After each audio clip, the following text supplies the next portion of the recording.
এই ভিডিওটা দেখে আমার আসলে মন ভরে নাই। এই কথা যারা হাসনাত আব্দুল্লাহর হেটার্স আছেন তারা অস্বীকার করবেন যে আক্তার হোসেনের আসলে কলিজা কতটুকু সেটা প্রকাশ পেয়ে গেছে যখন আওয়ামী লীগের নেতা কর্মীরা তার কোর্টের মধ্যে ডিম মারতে শুরু করেছিল।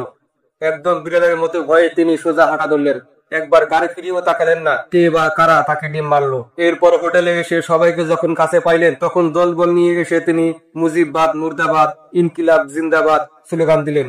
আমার কাছে সেটা আক্তারের সাহস প্রকাশিত হইল না। বিশ্বাস করেন, যদি এখানে হাসনাত আব্দুল্লাহ থাকতেন তিনি একাই দাঁড়াতেন, সার্জিস না।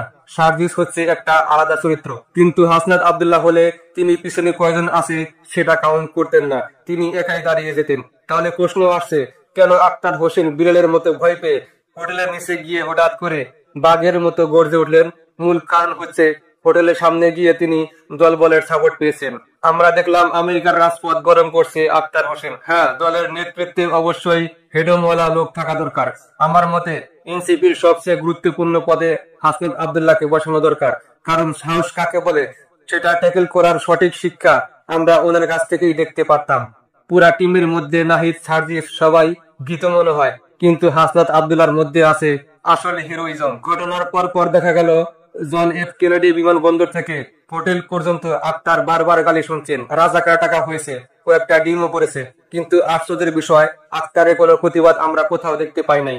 যিনি বীর তিনি সব জায়গায় বীর, যিনি লড়াই করতে পারেন তিনি সব জায়গায় লড়াই করতে পারেন। বাংলাদেশে হলে হয়তো ধৈর্য মাফ করে ফেলতো, এখানে শারীরিক আক্রমণ হয়নি, তবুও আক্তারের প্রতিবাদ দেখা গেল না। ডিম খাওয়ার পরই হোটেলের সামনে তীব্র বিক্ষোভ চলল। পরে দেখা গেল এনসিপির নেতা কর্মী ও জামাতের অনেক নেতা কর্মী আক্তারকে সাপোর্ট দিতে জড়ো হয়েছেন। সে দৃশ্য দেখে আবার হঠাৎ করে আক্তারের কলিজা বড় হয়ে গেল। তিনি স্লোগান দিতে শুরু করলেন, মুজিববাদ মুর্দাবাদ, শেখ হাসিনার বিচার চাই, 1 2 3 4 ফ্যাসিবাদ নো মোর। কিন্তু তার এই সাহসিকতায় মানুষ আর আসেনি, বরং প্রশ্ন উঠেছে, সত্যি কি তিনি শেখ হাসিনার বুলেটের সামনে দাঁড়িয়েছিলেন? আমরা কখনো ফুটেজে তা দেখি নাই, কিন্তু হাসনাতকে আমরা দেখেছি একা পুলিশের সামনে দাঁড়িয়ে লড়াই করতে। সার্ভিসকেও এমন অবস্থায় দেখিনি। সেই কারণে বলছি হাসনাত ডিফারেন্ট, একদম আলাদা। ঘটনার পরে নিউ ইয়র্কে এনসিপি নেতাদের সাথে জামাত নেতাদের সাক্ষাৎ হয়েছে। সাক্ষাতের পরই প্রতিবাদ মিছিলও হয়েছে। সরকারের পক্ষ থেকে বলা হয়েছে অনাকাঙ্ক্ষিত ঘটনা, কিন্তু প্রশ্ন হচ্ছে কেন এই ধরনের ঘটনা ঘটলো? পররাষ্ট্র উপদেষ্টা তৌহিদ হোসেন 2 দিন আগে যুক্তরাষ্ট্রে গিয়েছেন। বাংলাদেশ দূতাবাস কি কোনো ব্যবস্থা নিল আক্তারের নিরাপত্তার জন্য?